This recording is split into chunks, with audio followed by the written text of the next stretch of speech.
எகிப்தின் புகழ்பெற்ற மன்னர்களின் பள்ளத்தாக்கில் உள்ள 2000 ஆண்டுகள் பழமையான கல்லறைகளில் கண்டறியப்பட்ட தமிழ் பிராமி கல்வெட்டில் உள்ள பெயர்தான் சிகைக்கொற்றன்.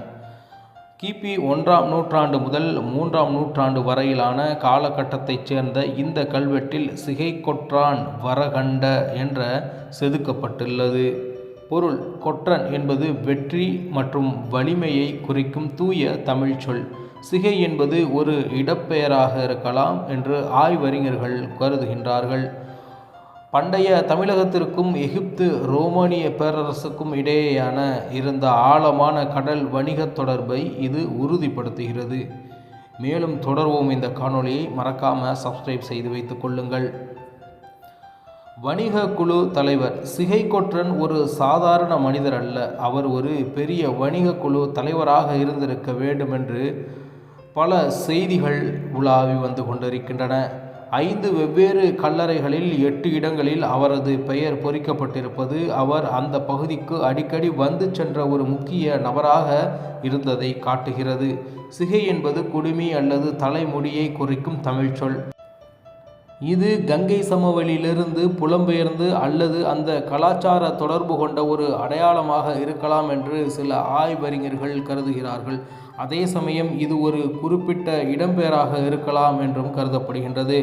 கொற்றன் இது வெற்றி அல்லது வலிமை என்று பொருள்படும். சங்க இலக்கியமான புறநானூற்றில் கொற்றன் என்ற பெயர் பல இடங்களில் பயின்று வந்துள்ளது. மேலும் இது சேர நாட்டு போர் தெய்வமான கொற்றவையுடன் தொடர்பு படுத்தியுள்ளதாக கருதப்படுகின்றது.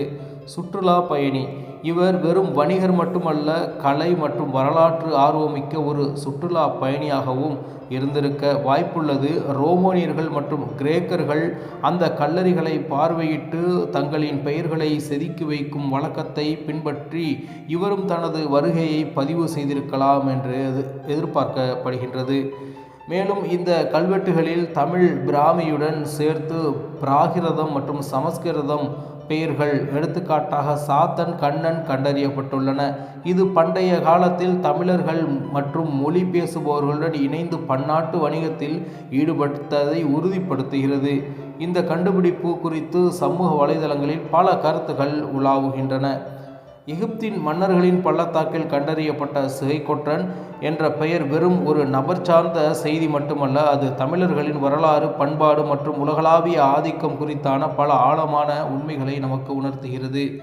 உலகமயமாக்கலின் முன்னோடியாக தமிழினத்திற்கு அதிக வாய்ப்பு இருக்கின்றது. இன்று நாம் பேசும் குளோபலைசேஷன் 2000 ஆண்டுகளுக்கு முன்பே தமிழர்களுக்கு சாத்தியமாக இருந்தது என்பதற்கு இந்த ஒரு பெயர் மிகப்பெரிய ஒரு எடுத்துக்காட்டாக இருக்கின்றது. கடந்த ஆதிக்கமான ஒரு செயல். ஒரு சாமானியனால் எகிப்தின் அரசை கல்லறைக்குள் சென்று தனது பெயரை பொறிக்க முடியும். சிகைக்கொற்றன் அங்கு சென்றிருக்கிறார் என்றால் அவர் அந்த நாட்டில் அதிகார வர்க்கத்தால் மதிக்கப்பட்ட ஒரு பெரிய வணிக குழுவின் தலைவராகவோ அல்லது தூதுவராகவோ இருந்திருக்க வேண்டும் என்று அனைவரும் கருதுகிறார்கள். எகிப்து வரை சென்று வணிகம் செய்யும் அளவிற்கு அன்றைய தமிழர்களிடம் கப்பல் கட்டும் தொழில்நுட்பமும் பொருளாதார வலிமையும் இருந்ததை இது சுட்டிக்காட்டுகிறது. சிகை என்ற சொல்லுக்கு ஆய்வாளர்கள் 2 விதமான ஆழமான அர்த்தங்களை கொடுக்கிறார்கள். சங்க காலத்தில் வீரர்கள் அல்லது ஒரு குறிப்பிட்ட குழுவினர் தங்களின் வீரத்தின் அடையாளமாக தலைமுடியை ஒரு குறிப்பிட்ட முறையில் வளர்த்து முடிந்து வைத்திருப்பார்கள். இது அவரது வீர பின்னணியை குறிக்கலாம்.